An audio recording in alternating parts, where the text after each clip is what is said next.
അനധികൃത ഭൂമി ഇടപാട് കേസിൽ ജാർഖണ്ഡ് മുൻ മുഖ്യമന്ത്രി ഹേമന്ത് സോറൻ മുഖ്യപ്രതി. മുഖ്യമന്ത്രിയുടെ ഓഫീസ് രേഖകൾ ഉൾപ്പെടുത്തിയാണ് ഇഡി കുറ്റപത്രം സമർപ്പിച്ചത്.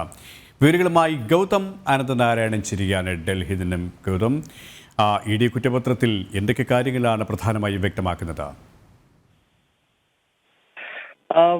കെ പി, അനധികൃത ഭൂമി ഇടപാടുമായി ബന്ധപ്പെട്ട് കള്ളപ്പണം വെളുപ്പിക്കൽ കേസ്, ഈ രണ്ട് വിഷയങ്ങളിലാണ് എൻഫോഴ്സ്മെന്റ് ഡയറക്ടറേറ്റ് ജാർഖണ്ഡിന്റെ മുൻ മുഖ്യമന്ത്രിയും JMM നേതാവുമായ ഹേമന്ത് സോറനെതിരെ ഇപ്പോൾ കുറ്റപത്രം കോടതിയിൽ സമർപ്പിച്ചിരിക്കുന്നത്. 5000-ഓളം പേജ് വരുന്ന കുറ്റപത്രത്തിൽ ഈ സംഭവത്തിന്റെയും അനധികൃത ഭൂമി ഇടപാട്, കള്ളപ്പണം വെളുപ്പിക്കൽ കേസുകളുടെ മുഖ്യ സൂത്രധാരൻ ജാർഖണ്ഡിന്റെ മുൻ മുഖ്യമന്ത്രിയായിട്ടുള്ള ഹേമന്ത് സോറനാണ് എന്നാണ് എൻഫോഴ്സ്മെന്റ് ഡയറക്ടറേറ്റിന്റെ കണ്ടെത്തൽ.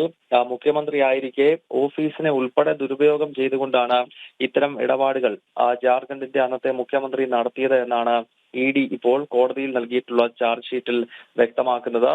കഴിഞ്ഞ ജനുവരിയിലാണ് ഹേമന്ത് സോറനെ മുഖ്യമന്ത്രി ആയിരിക്കെ തന്നെ എൻഫോഴ്സ്മെന്റ് ഡയറക്ടറേറ്റ് അറസ്റ്റ് ചെയ്തത്. പിന്നീട് ഹേമന്ത് സോറൻ മുഖ്യമന്ത്രി സ്ഥാനം രാജിവെച്ചു. അവിടെ ചമ്പായി സോറൻ JMM നേതാവ് പിന്നീട് ജാർഖണ്ഡ് മുഖ്യമന്ത്രിയായി. നിലവിൽ ഏപ്രിൽ 5 വരെ ജുഡീഷ്യൽ കസ്റ്റഡിയിലാണ് ജാർഖണ്ഡിന്റെ മുൻ മുഖ്യമന്ത്രി ഉള്ളത്. ഇതിനിടയിലാണ് ഇപ്പോൾ ചാർജ് ഷീറ്റ് സമർപ്പിച്ചുകൊണ്ട് എൻഫോഴ്സ്മെന്റ് ഡയറക്ടറേറ്റ് ഇത്തരത്തിലൊരു നീക്കം നടത്തിയിരിക്കുന്നത്.